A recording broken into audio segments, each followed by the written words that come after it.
Tahun 1970, Black Sabbath merilis album perdana dengan titel nama band, Black Sabbath. Sebagian besar menganggap album ini sebagai album heavy metal pertama, berbarengan dirilisnya album kedua bertitelkan Paranoid yang berdampingan dengan Deep Purple yang merilis album keempatnya bertitelkan In Rock. Ini merupakan peristiwa yang sangat penting dalam fondasi musik heavy metal. Black Sabbath telah mengembangkan suara yang sangat berat, sebagian karena kecelakaan industri yang diderita oleh gitaris Tony Iommi sebelum mendirikan band. Tidak dapat bermain secara normal, Iommi harus menyetel gitarnya agar lebih mudah resah dengan menggunakan power chord dengan fingering yang relatif sederhana. Lingkungan kelas pekerja yang suram, industri di Birmingham, sebuah kota manufaktur yang penuh dengan pabrik dan pengerjaan logam yang bising, dengan sendirinya telah mempengaruhi sound berat heavy metal dari Black Sabbath secara umum.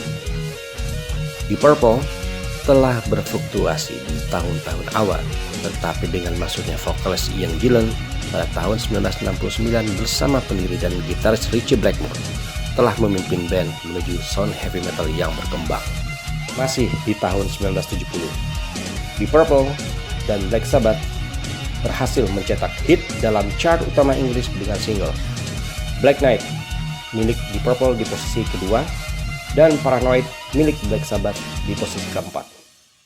Pada tahun yang sama, dua band Inggris lainnya merilis album debut dalam mode heavy metal, yaitu Uriah Heep dalam album Very Heavy Very Humble dan UFO dalam album UFO One.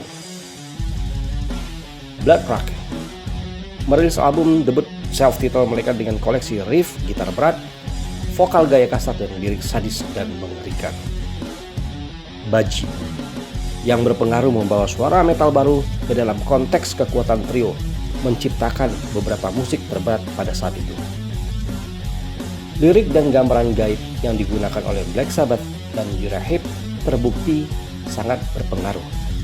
Led Zeppelin juga mulai mengedepankan unsur-unsur tersebut dalam album keempatnya yang dirilis pada tahun 1971.